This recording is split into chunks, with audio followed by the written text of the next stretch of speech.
Slovensko podjetje Golden Air je del združenja Golden Air Grupa, ki je sestavljeno spet iz več različnih turističnih in pa tudi drugačnih organizacij. Pozicija samega letališča Maribor, če gledamo globalno, je zelo dobra, ker povezuje Evropo, zahodno in prav tako Balkan. Glede na to, da imamo mi predstavništvo na Dunaju, tudi Maribor zelo blizu. Za začetek bi povedal, da imamo nekaj najetih letal, nekaj bomo imeli svojih letal. Kot prvo naše letalo Boeing 737-300, 138 sedežno in dodatno še najeto letalo Embraer 145. Imeli bomo kompletno kabinsko osebje, se pravi stevardese in stevarde, kateri bodo poskrbeli za en prigrizek in pa dobro ohlajeno pijačo, nekaj tudi tople pijače kot kavica, čaj in tako.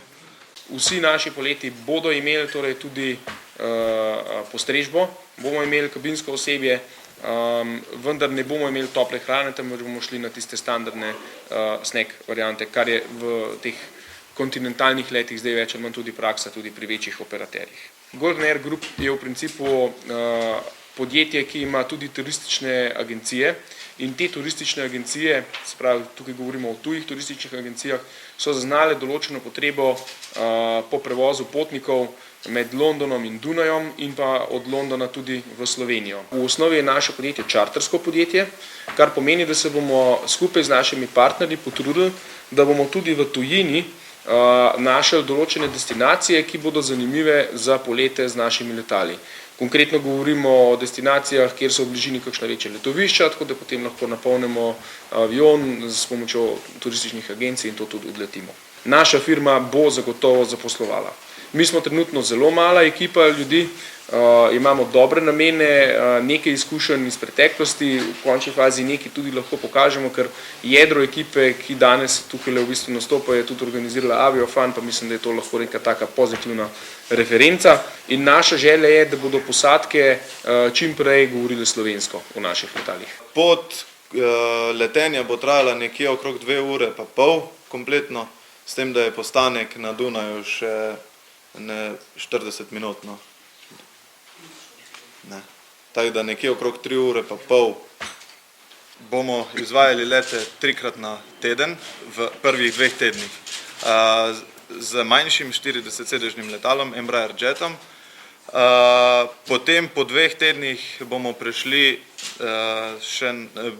na 4-krat tedensko in nekje planirano je po 4 tednih, da začnemo leteti vsaj 5-krat na teden. Plani so sigurno vse, kot ste že lahko tudi sami razvili iz internetne strani, letenje v Anglijo, tudi v Birmingham, Barcelona, Bergamo, to so nekako tiste linije, ki so v planu. Odvisno pa zdaj tudi od države je to, ali bomo leteli lahko tudi v Indijo, to pa mislim s tem primerom Air Traffic Agreementa, ki ga morajo podpisati obe državi. To je nekaj že bilo o tem govorenja v poleti. Ena zadeva, ki nas pa najbolj pesti, je pa tale terminal. Spet je pa vse odvisno od terminala. Zdaj, če bo ministrstvo, če bo ta razpis, ki je zdaj bil izdan, uspešen, potem ne vidimo tudi mi nekih težkih preprek, da ne bi mogli te plane izvedeti.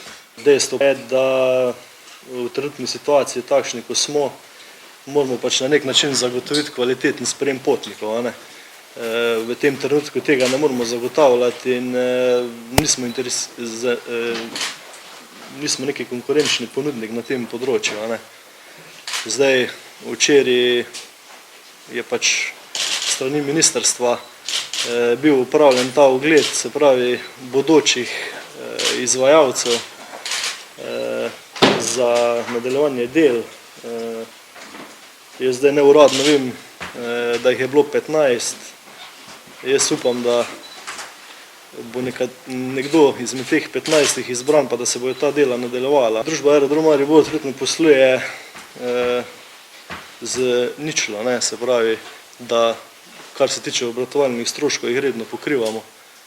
Isto so plače in druge zadeve, se pravi, velik del pri tem je tudi ta del, ki nam pomaga na nek način tudi država. Naš investitor v javnosti ne želi biti imenovan. Lahko vam povemo, da je Anglež, torej ima angleški potni list, da je indijskega rodu. Ne. V medijih sem že zasledil določene navedbe, ki so napačne, se pravi, ta gospod ni lastnik, temveč je samo eden izmed tistih, ki je tudi v našem podjetju zaposlen. Kaj dosti več vam pa o tem res ne želim, niti ne upam povedati, da ne bi potem od investitorja dobil kaj po grbi. Cena 150 evrov, glede na rast stroškov, kako dolgo boste lahko zagotavljali takšno ceno? Plan imamo držati to ceno vsaj še naslednje leto, če ne tudi dalje. Nekako se je pokazalo rentabilno zaradi zanimanja, zaradi load faktorja, se pravi število potnikov, ki potem lahko pokrije te stroške.